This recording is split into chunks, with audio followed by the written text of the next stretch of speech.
கிறிஸ்துவுக்குள் பிரியமானவர்களுக்கு ஆண்டவராகிய இயேசு கிறிஸ்துவுடைய இனிய நாமத்தினாலே வாழ்த்துக்கள்.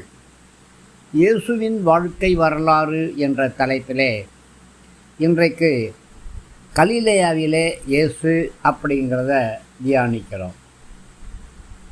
மறுநாள் இயேசு சில பெரிய பட்டணங்களுக்கும் சின்ன சிறு நகரங்களுக்கும் பிரயாணம் செய்தார்.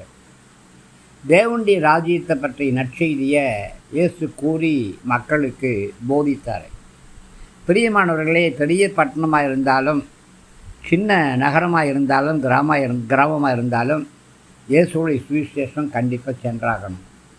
12 சீஷர்களும் இயேசுவோடு கூட இருந்தாங்க. சில பெண்களும் இயேசுவோடு கூட இருந்தாங்க.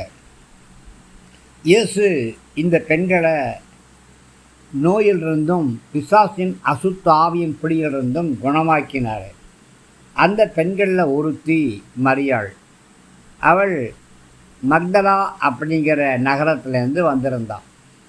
7 அசுத்த ஆவிகள் அவள்கிட்டேருந்து விரட்டப்பட்டிருந்துச்சு. பெரியமானவர்களே, உங்களுக்கு தெரிந்த யாராவது அசுத்த ஆவியின் பிடியில் காணப்படுறாங்களா? பில்லி சூனியத்தின் ஆவியில் காணப்படுறாங்களா?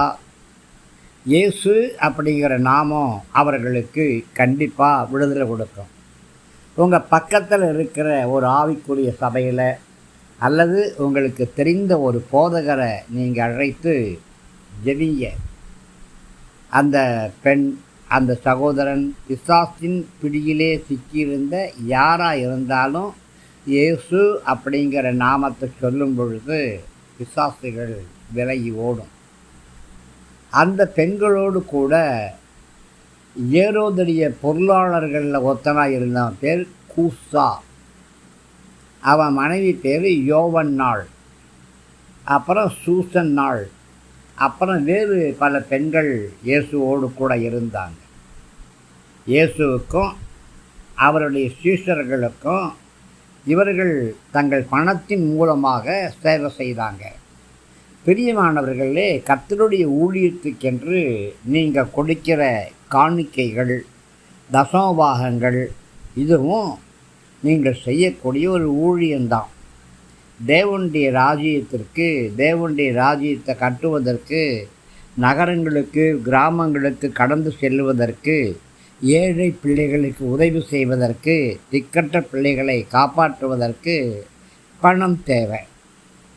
நீங்கள் கொடுக்கிற பணம் கர்த்தருடைய ஊழியத்திற்கு பயனுள்ளதாக இருக்குது.